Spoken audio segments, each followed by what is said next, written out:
In this video, we are going to look at function notation. So function notation is another way for us to write an equation of a line. Only instead of writing it as y equals like we normally do, instead we use this special notation here, function notation, in place of the y. Essentially, what it says is f of negative 3, where this negative 3 right here, this is going to represent the x value. Okay, so we're saying that this is what gets plugged in.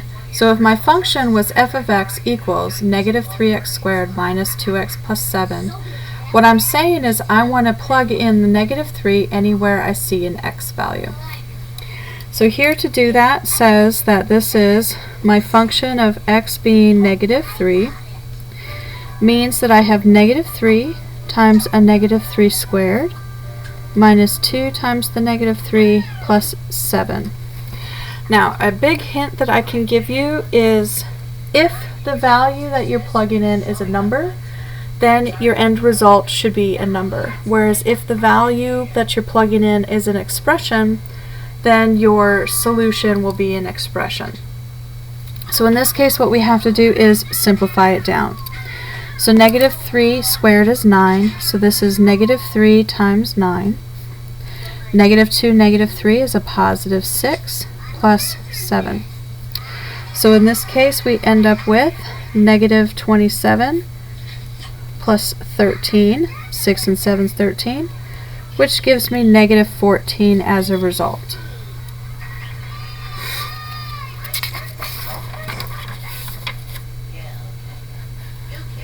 Okay, let's look at another one here.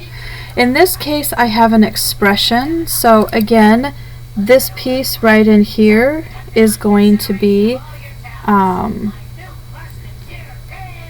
it's essentially what you plug in.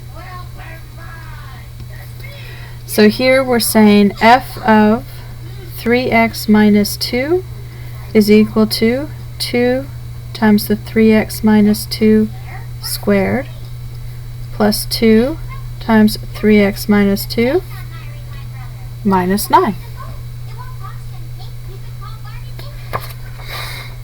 So what we have to do is, for this middle piece right here, you need to FOIL. And in this back part here, we're going to distribute through. So here we're going to have 2 times, we're going to FOIL this middle term out, so this is going to give you 9x squared minus a 12x plus 4. And then we're going to distribute in, so plus 6x minus 4 minus 9.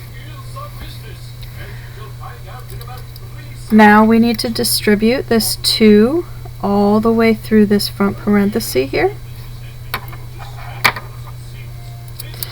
So here we're going to end up with 18x squared minus 24x plus 8 plus a 6x minus 4 minus 9.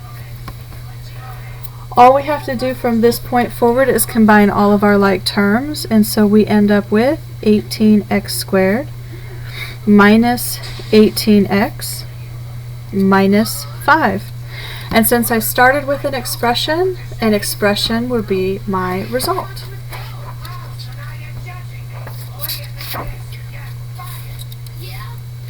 Now this last one is a little bit different. So here we're going to use the graph in order to find the information. So based on this graph here, we want to know f of negative 1, f of 5, and the integer values of x that's fit f of x being 4. So let's start with the first one, f of negative 1. So essentially what this is telling you that x is negative 1. So you want to come into your graph and look for where x is negative 1, and you want to look up and see if there is a point that fits. So the point that I'm looking at is this point right here. This is at the point negative 1, 2. So this is the point negative 1, 2. which fits with what I want. So therefore, what we have here is we have that f of negative 1. So f of negative 1 is equal to 2. Okay, and that satisfies the first question. The second one is f of 5. So just like before, this is telling you here that x equals 5. So we want to come over to where x is 5 and come up. And again, we have a point. It's this one here. This is at the point 5, 2.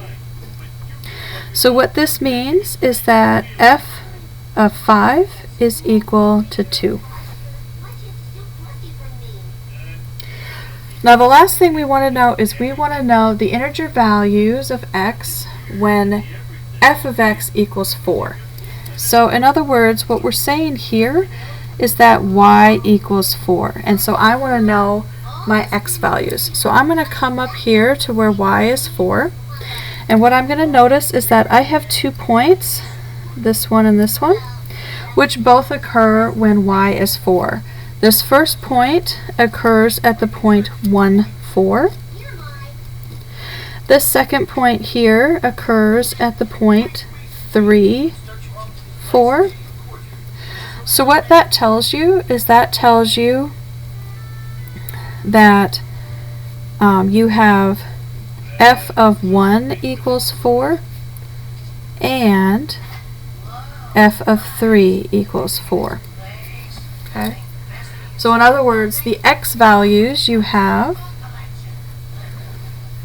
are that x equals 1 and 3, and this is that result that you were looking for.